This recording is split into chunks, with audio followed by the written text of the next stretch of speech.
मैं जहां पर भी गया हूं, देश विदेश जिस भी जगह गया हूं, उन सबको मैंने एक बात बहुत अच्छे से समझा दी है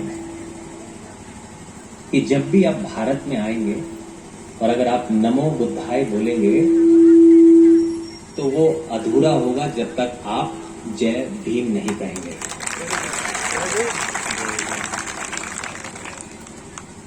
मुझसे पहले कैप्टन नटक का भाषण आपने देखा होगा और ये जाना होगा कि उन्होंने भी जय भीम का नारा बहुत अच्छे से लगाया।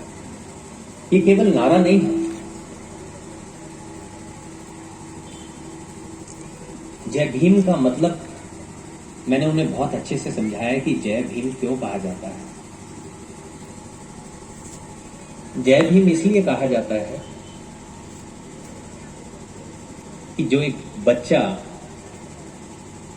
जिसे अच्छे तरीके से एक्सप्लॉइट किया गया हो बचपन में, साथ पढ़ने नहीं दिया गया, साथ पानी नहीं पीने देना दिया गया, साथ खेलने नहीं दिया गया, हर चीज के लिए उन्हें कड़ी मेहनत करनी पड़ी, लेकिन सारी मुसीबतों का सामना करके उन्होंने भारत का संविधान लिख दिया और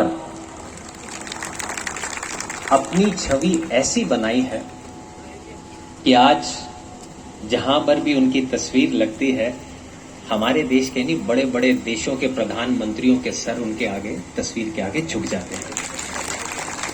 इसलिए कहा जाता है जय भीम।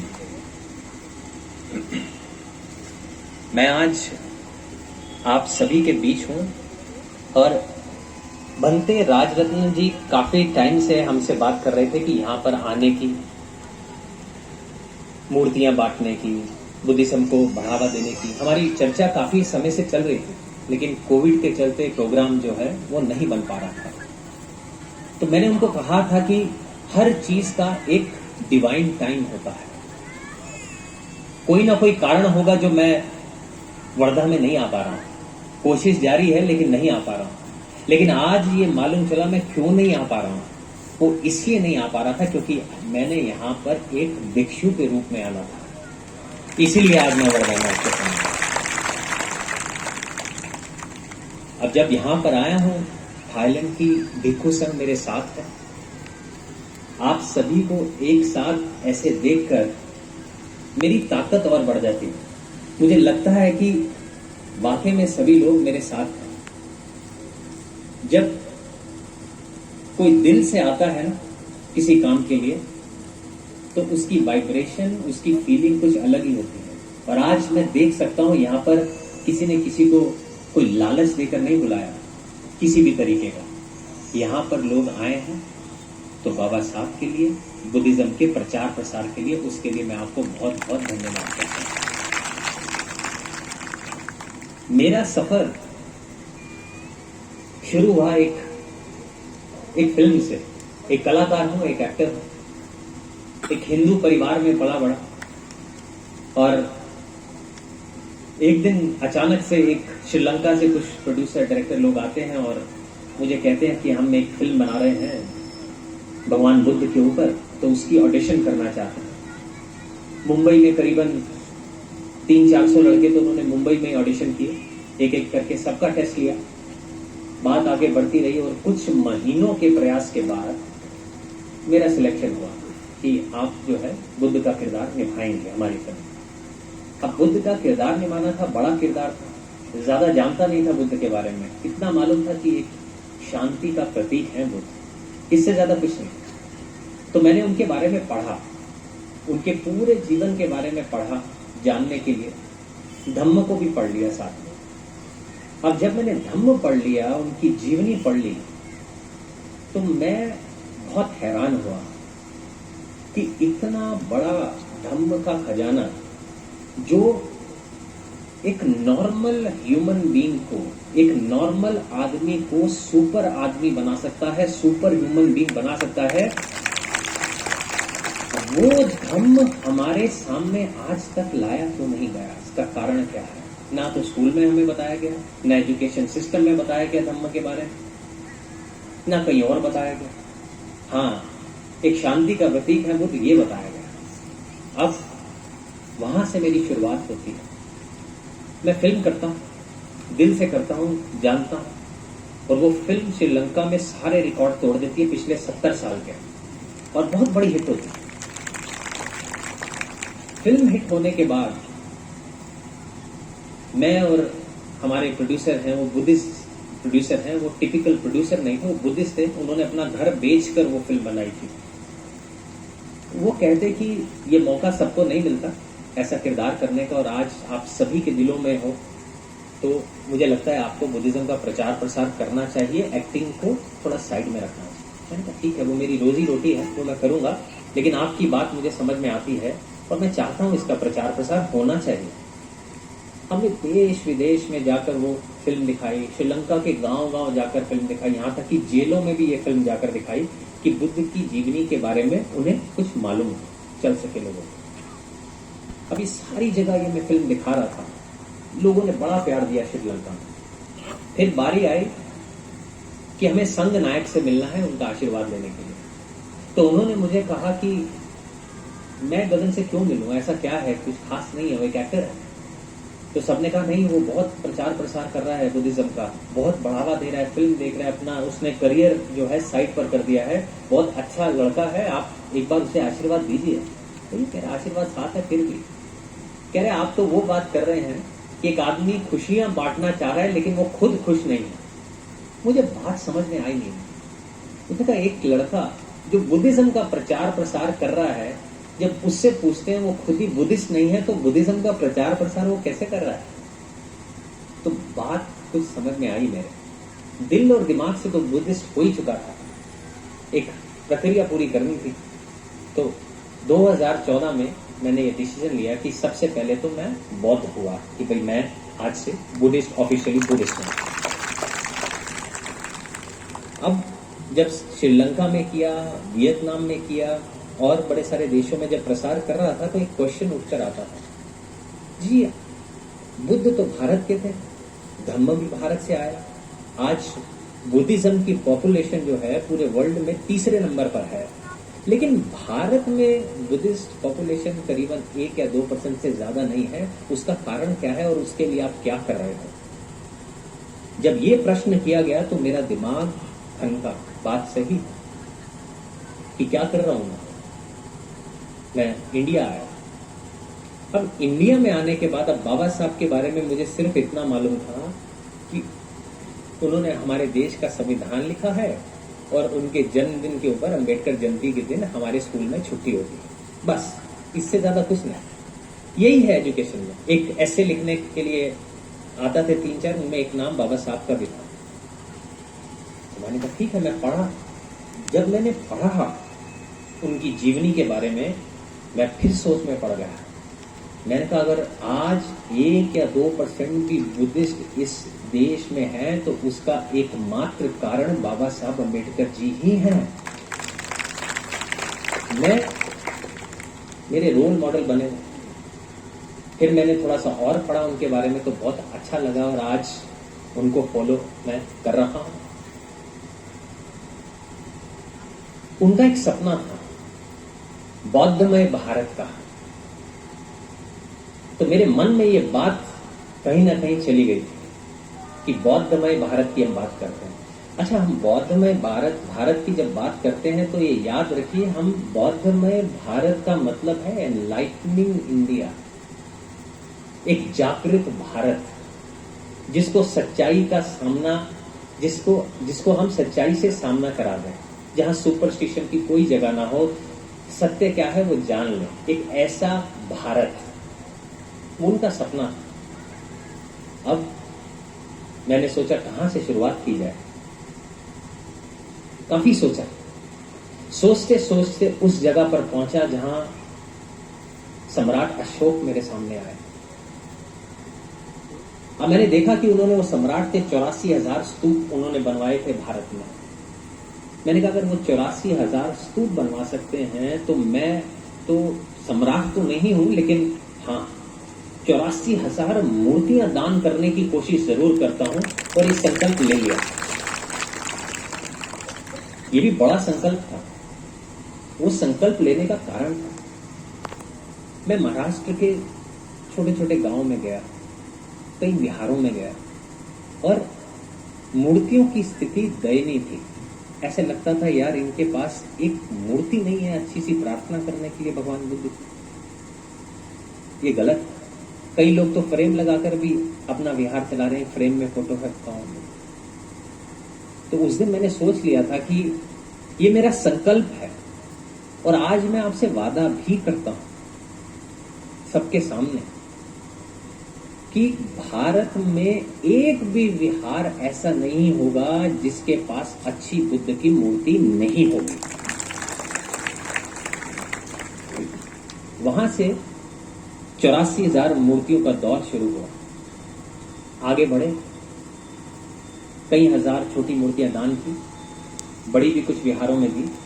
अब बात आती है 84,000 कहने में आसान है, आगे कैसे बढ़ा जाए, धम्म का प्रचार प्रसार कैसे किया जाए।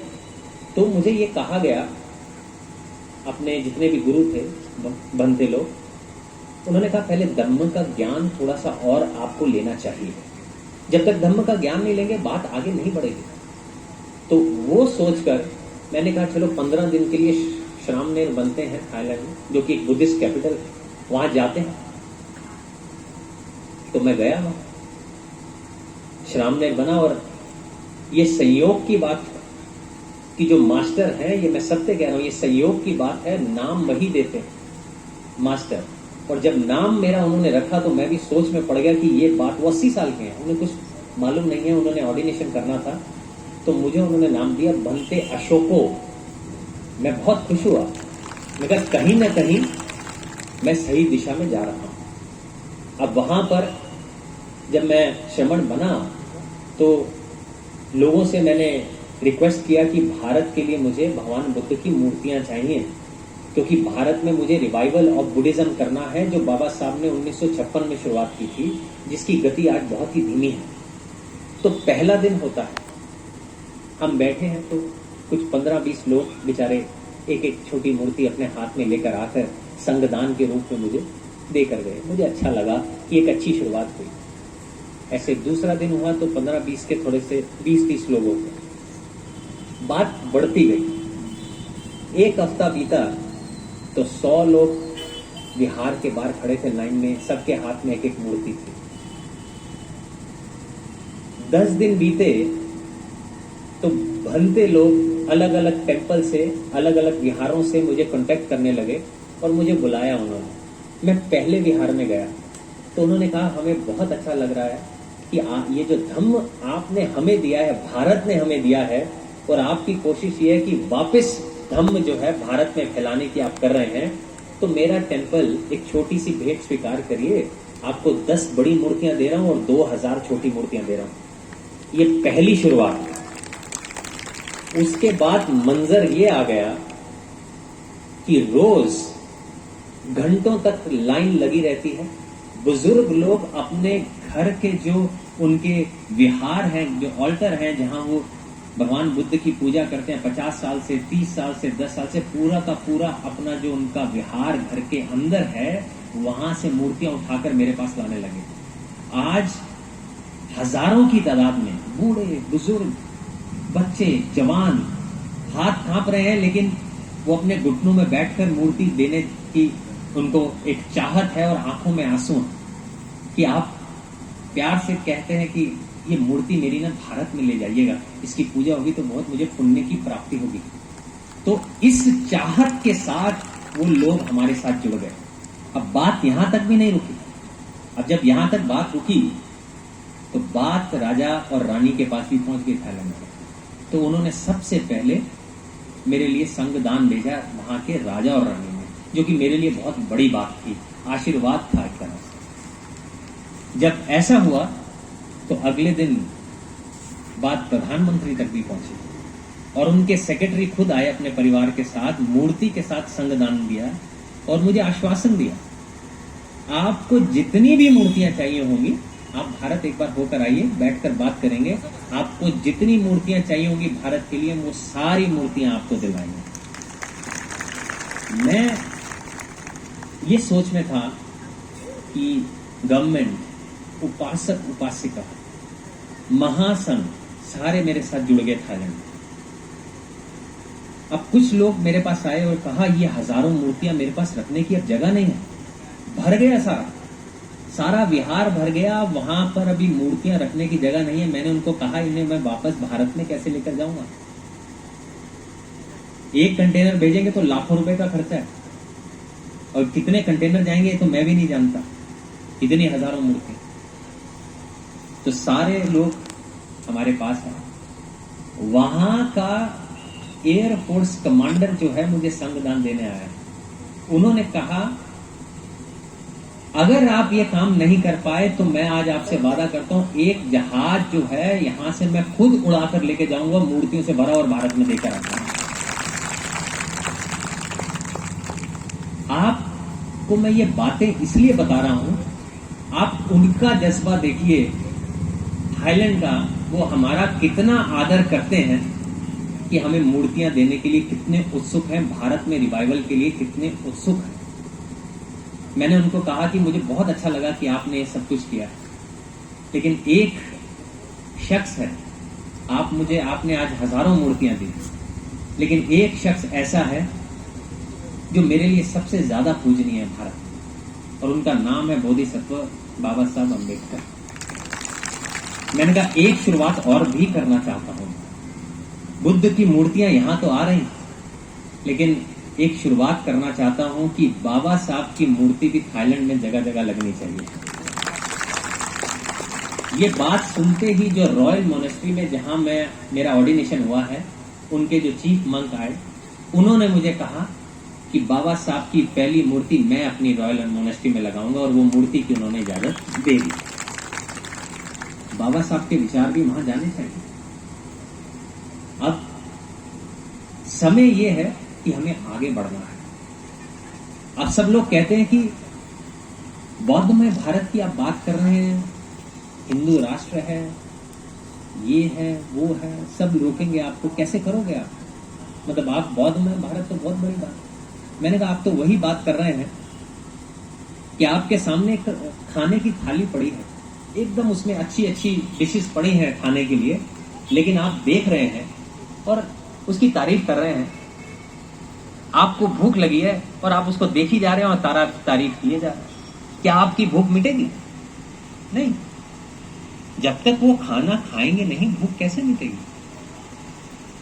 ये बात का ये मतलब है, जब तक कोई इंसान शुरुआत नहीं करेगा तो भारत बौद्धमय होगा कैसे? तो इसीलिए शुरुआत की। ये जो धम्म रैली की बात हम करते हैं, धम्म रैली तो बहुत सारी निकली, पहले भी निकली। आज मैं बहुत बड़े भिक्षुओं को साथ लेकर आया हूं। ये धम्म रैली, आप मुझे कहेंगे कि 1000 भिक्षु चाहिए थाईलैंड से धम्म रैली निकालने के लिए, वो भी होगा, लेकिन ये जो है धम्म रैली नहीं है, ये आह्वान है। ये आह्वान है कि भारत को बौद्धमय बनाने की प्रक्रिया अब शुरू हो गई है।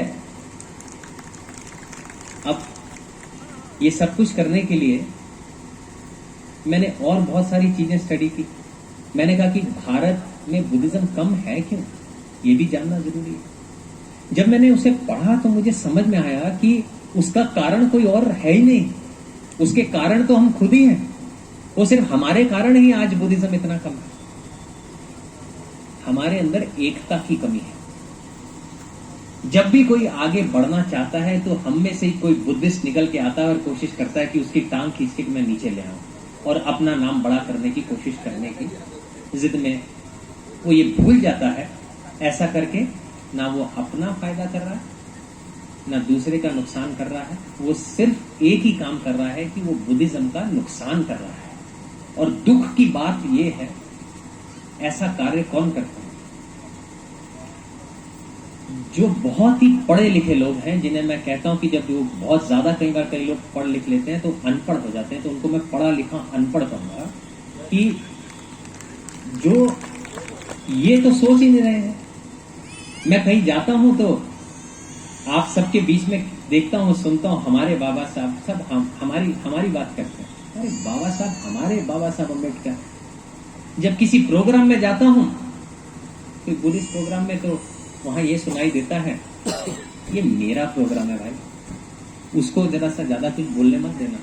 दूसरे प्रोग्राम में जाता हूं तो कहते हैं मेरा प्रोग्राम है। जब आप लोग सभी अपने अपने प्रोग्राम करेंगे तो बुद्धिज्म का प्रोग्राम कौन करेगा? मैं से हम कैसे होंगे? नहीं हो पाएंगे। तो ये जानना बहुत जरूरी है कि हमें साथ में मिलकर अब आगे बढ़ना है। एक दूसरे का साथ देना बहुत जरूरी है। हो सकता है आपको कई लोग रोकें, गलत कहें आपके बारे में, लेकिन अगर आपके विचार प्योर हैं, सच्चे हैं, दिल साफ है, तो आपको किसी से डरने की जरूरत नहीं है। आपको कामयाबी मिलेगी। एक बार जब बुद्ध थे तो वो संघ के साथ गांव-गांव भ्रमण करते थे। वर्षावास का समय आ गया तो 3 दिन उन्हें एक जगह पर रुकने की जरूरत पड़ गई। तो उन्होंने कहा चलो, सब लोगों से कहते थे अपने अपने घरों में रखिए। तो आनंद जो थे, उन्हें एक बहुत ही सुंदर महिला, एक वेश्या ने देखा और कहा कि आप 3 दिन मेरे घर में रुक जाइए। आनंद ने उन्हें देखा और कहा कि ठीक है, मैं बुद्ध से पूछ कर बताता हूं। तो उन्होंने कहा अगर आपको मेरे घर रहना है तो क्या आपको बुद्ध से परमिशन लेनी होगी? नहीं, मुझे उनको बताना होगा। ठीक, जाते हैं, बुद्ध को बताते हैं कि ऐसे ऐसे बहुत सुंदर एक वेश्या है, लेकिन वो मुझे कह रही है कि 3 दिन जो हमें चाहिए मैं उनके घर पे रहूं। तो बुद्ध ने कहा तुम्हें क्या लगता है? उसने कहा मुझे ठीक लगता है। उसने कहा फिर रहो। जैसे ही बुद्ध ने कहा कि रहो, पूरी संघ जो है हैरान हो गई, सोचने लगी कि ये क्या? बुद्ध ने आनंद को कह दिया एक वेश्या के घर में रहने के। तो बुद्ध ने कहा कि कोई बात नहीं, 3 दिन की बात है, सबके सामने आएगा। तो वो चले जाते हैं, उनके घर रुकते हैं। सबकी नजर आनंद के ऊपर है, उस घर में क्या हो रहा है। जासूस लगा दिए जाते हैं और पता चलता है पहली रात को वो वेश्या और आनंद जो है वो गाना गा रहे हैं एक साथ में। सबको लगा अरे अरे अरे अरे अरे, अब तो आनंद जो है वो भिक्खु संघ छोड़ देंगे। ठीक है, पहली रात बीत गई, बड़े परेशान थे सब। दूसरी रात आई। अब दूसरी रात को जासूस देखते हैं कि आनंद और वो वेश्या साथ में नृत्य कर रहे हैं, डांस कर रहे हैं। तो लोगों ने कहा बस अब तो संघ क्या, अब तो ना ये संघ में खुद आएंगे, ना ही अब बुद्ध इन्हें रखेंगे संघ में। अब तो उनका कार्यकाल समाप्त है भिक्खु संघ। आखिरी दिन आ गया। अब जासूस देखते हैं आखिरी दिन क्या होता है। और आखिरी दिन तो ऐसा हुआ, गाना और नृत्य दोनों ही साथ साथ में किए जा रहे हैं। अब उन्होंने कहा कि ये आज पूरा दरवाजा जो है आनंद का बंद हो गया। अब वो ना भिक्षु रहा, ना बनते रहा। अब हमारी संघ के साथ उसका कोई लेना देना नहीं है। सुबह होती, सब लोग आते हैं वापस आगे चलने के लिए, लेकिन सबकी नजर किस पे? अब बनते आनंद कब आएंगे? अब बनते आनंद जो है उस घर से बाहर निकलते हैं और उनके साथ जो वेश्या है वो भी निकलती है, लेकिन एक वेश्या के रूप में नहीं, एक भिक्षुनी के रूप में है। तो वो दोनों जो है बाहर आते हैं और वो भिक्षुनी जो है वो संघ में शामिल हो जाती है। तो बुद्ध कहते हैं ठीक, सब देखते रह जाते हैं। तो ये कहानी आपको इसलिए बताई आज मैंने क्योंकि आनंद जानते थे कि उनका मन साफ है, उनका दिमाग प्योर है। लोग क्या कहेंगे, लोगों का वो गाना है ना, कुछ तो लोग कहेंगे, लोगों का काम है कहना। तो लोग तो कहेंगे, लेकिन उनका दिल और दिमाग सच्चा था और वो उनको लेकर आए और संघ में शामिल किया और कारवां आगे बढ़ा। तो आपको मैं ये बताना चाहता हूं, अगर आप सच्चे मन से काम करेंगे या सच्चे दिल से काम करेंगे, लोग कुछ भी कहेंगे कहने दो, आप कामयाबी आपके कदम अवश्य चूमेगी। बाबा साहब के लिए भी तो मुश्किल था, लेकिन सच्चे दिल से आगे थे और अपने काम जो भी उन्होंने किया उनका मकसद जो है वो पूरा हुआ। हम भी एक सच्चे मकसद के साथ आगे बढ़ रहे हैं। धम्म की बात करते हैं, ऑफिशियली बुद्धिस्ट बने हुए हैं हम। बात करते हैं ना, आई एम बुद्धिस्ट। बुद्धिस्ट कैसे हैं? मैं देखो, मैं श्रीलंका में गया था और मैं सब बहुत बड़े कार्यक्रम हुआ, मेरे को मेरा certificate, I am Buddhist. Buddhist का मतलब भी जानना है। कुछ लोग कहते हैं, मैं कहा आप बुद्धिस्ट क्यों हैं? अरे मैं बुद्धिज्म के बारे में सब जानता हूं, आई एम बुद्धिस्ट, ये रहा मेरा सर्टिफिकेट। मैंने कहा बहुत बढ़िया बात। किसी और से पूछता हूं तो कहते हैं, अरे मैं भगवान बुद्ध को बहुत मानता हूं, ये रहा मेरा सर्टिफिकेट, आई एम बुद्धिस्ट।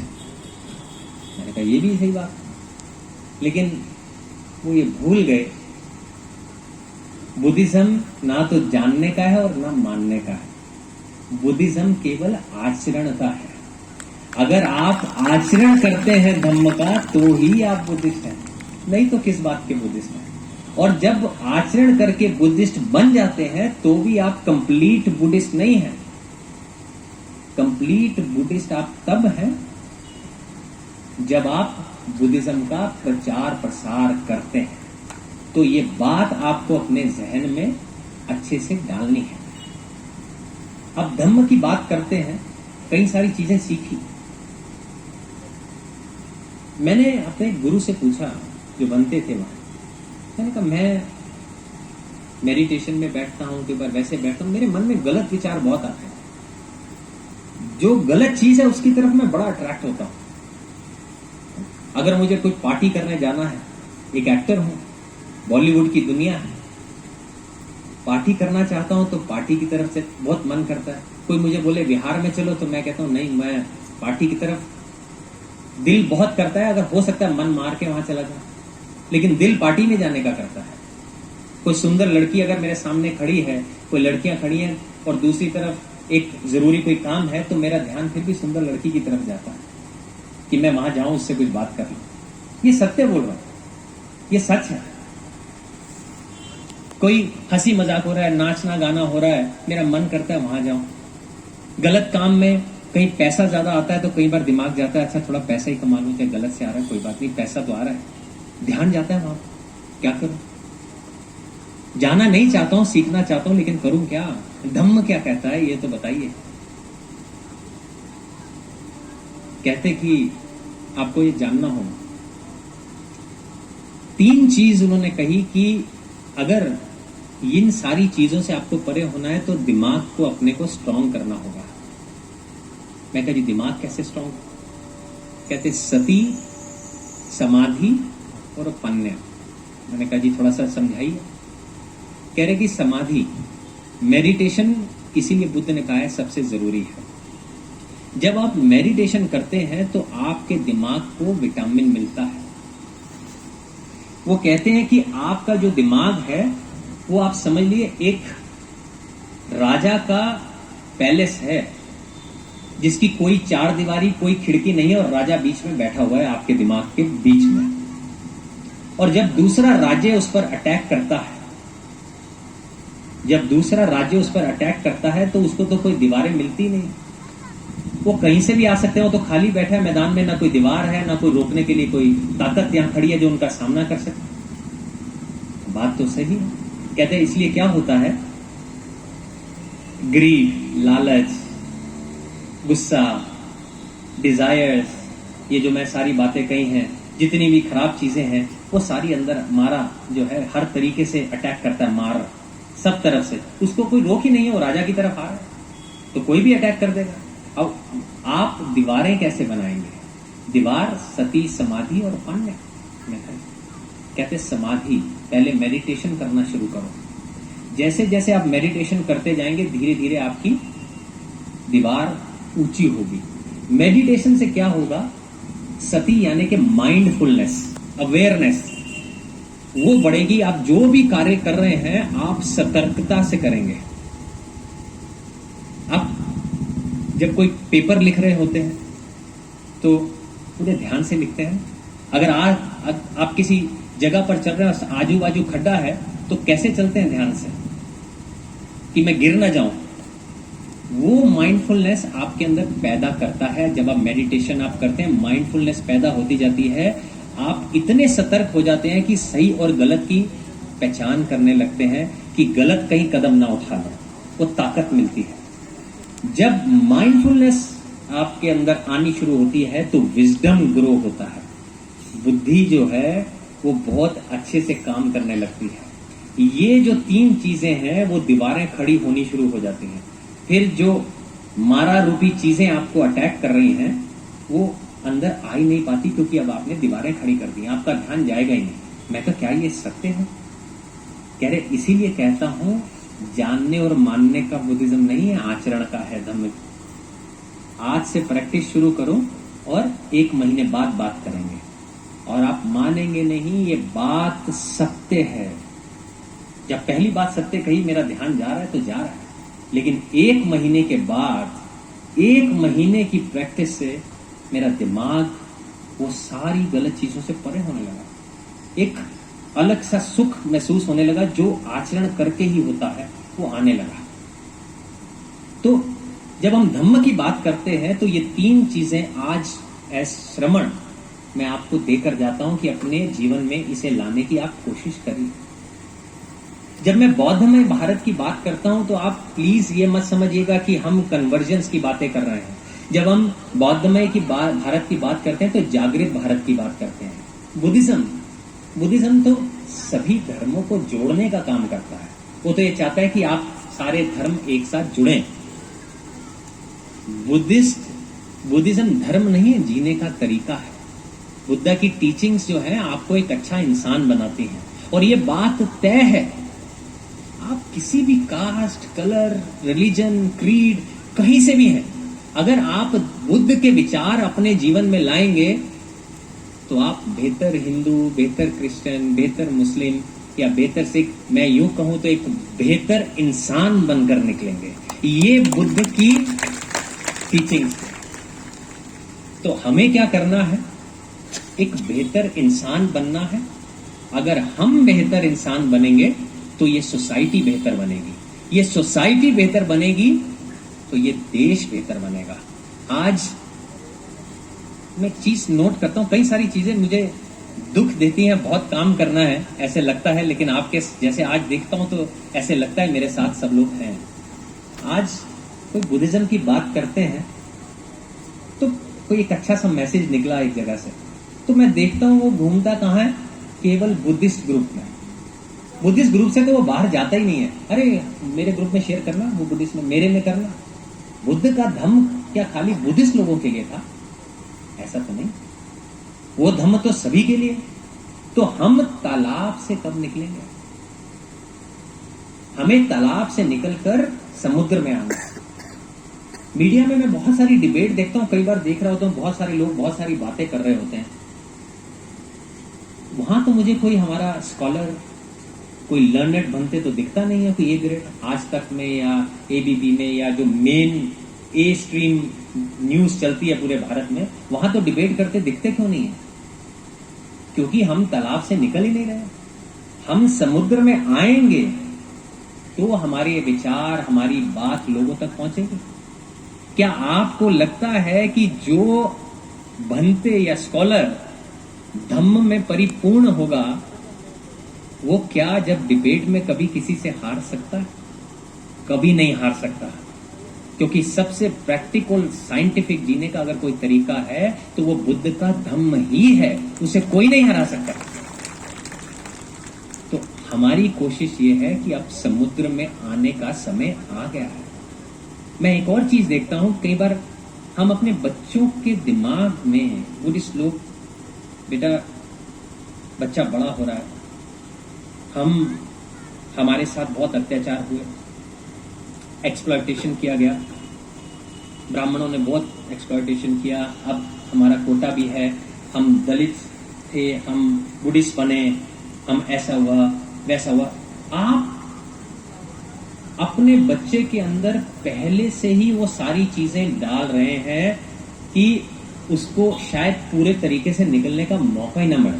वो पहले से ही उसी सोच के साथ ही जा रहा है कि शायद मैं शायद मेरे अंदर कोई कमी थी और मैं लड़के आगे आया हूं और आगे जाके पता नहीं मेरे साथ क्या होने वाला है।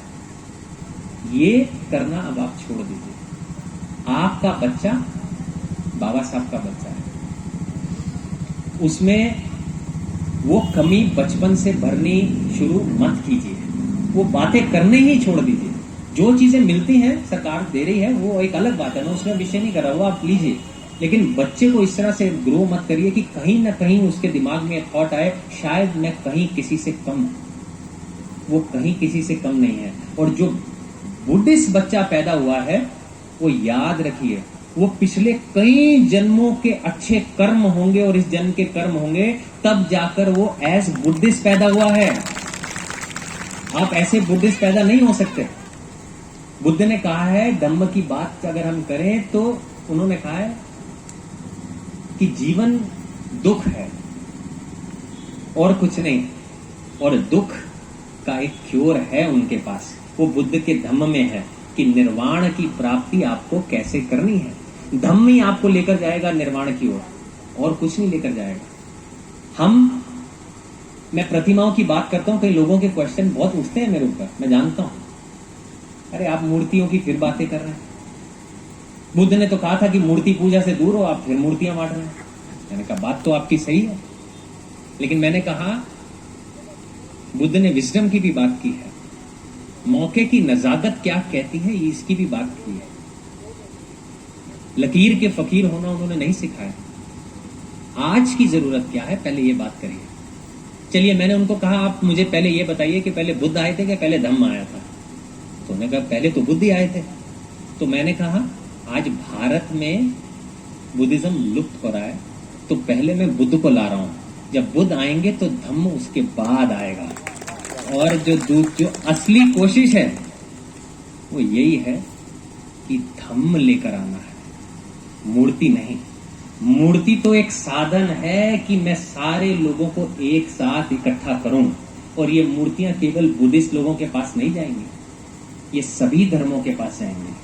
और धम्म का जो फायदा है वो हर धर्म के इंसान को उठाना होगा, उठाना चाहिए, क्योंकि बात यहाँ धर्म की नहीं है, बात यहाँ एक अच्छा इंसान बनाने की है। यही ब्यूटी है बौद्ध धम्म की। आज आप सभी लोग जो यहाँ पर आए हैं, इतनी गर्मी है फिर भी बैठे हैं, शाम से बैठे हैं। भंते जी ने बहुत ही मेहनत से इतना सारी चीजें, ये कार्यक्रम ऐसा करना इतना आसान नहीं होता, फिर भी उन्होंने जी जान लगाकर ये कार्यक्रम किया। और आज मैं देख रहा हूं कि आप लोग दिल से बैठे। दिल से जब कोई बात निकलती है ना, वो दूर तक जाती है। शायद मैं आपके सामने आके शायद कोई कागज पढ़ देता अभी, तो आप भी सुनते और एक कान से निकलते और दूसरे कान से खत्म, चैप्टर क्लोज हो जाता। लेकिन आज जब मैं आपसे बात कर रहा हूं, मुझे आपकी आंखें दिखती हैं, आपने अपना दिल और दिमाग खोला हुआ है इस समय। वो इसलिए खोला हुआ है कि मैं भी दिल से बात कर रहा हूं। मैं भी दिल से ये चाहता हूं कि वाकई में भारत बौद्धमय हो। आज मैं थाईलैंड में रह रहा हूं, आज 2 महीने भिक्षु हो गए। इतने बड़े भिक्षु मेरे साथ आए हैं जिन्होंने करीबन 20 विहार पूरे वर्ल्ड में बनाए हैं, जिसमें से 6 विहार अमेरिका में है, बाकी देश विदेश में। और बुद्ध की सबसे बड़ी मूर्ति वर्ल्ड की 250 फीट की, उसका निर्माण इन्होंने करना शुरू कर दिया। 2 महीने हुए, 3 साल में वो मूर्ति खड़ी होने वाली है थाईलैंड में। आज वो हमारे बीच में 70-80 साल के हैं और 30 साल तो फॉरेस्ट में विपस्सना की उन्होंने। आज मैं जब भाषण दे रहा था, उन्होंने कहा गगन कुछ भी करना, लेकिन मेडिटेशन की बात जरूर करना, क्योंकि वही है जो सत्य का राह दिखाएगी, वही है जो उन्हें असली सत्य दिखाएगी। मैंने कहा ठीक है। तो जब इतनी मेहनत हम साथ में मिलकर कर रहे हैं, तो मुझे ऐसे लगता है कि फ्यूचर अच्छा होगा। यही नहीं, जो बच्चे और बच्चियां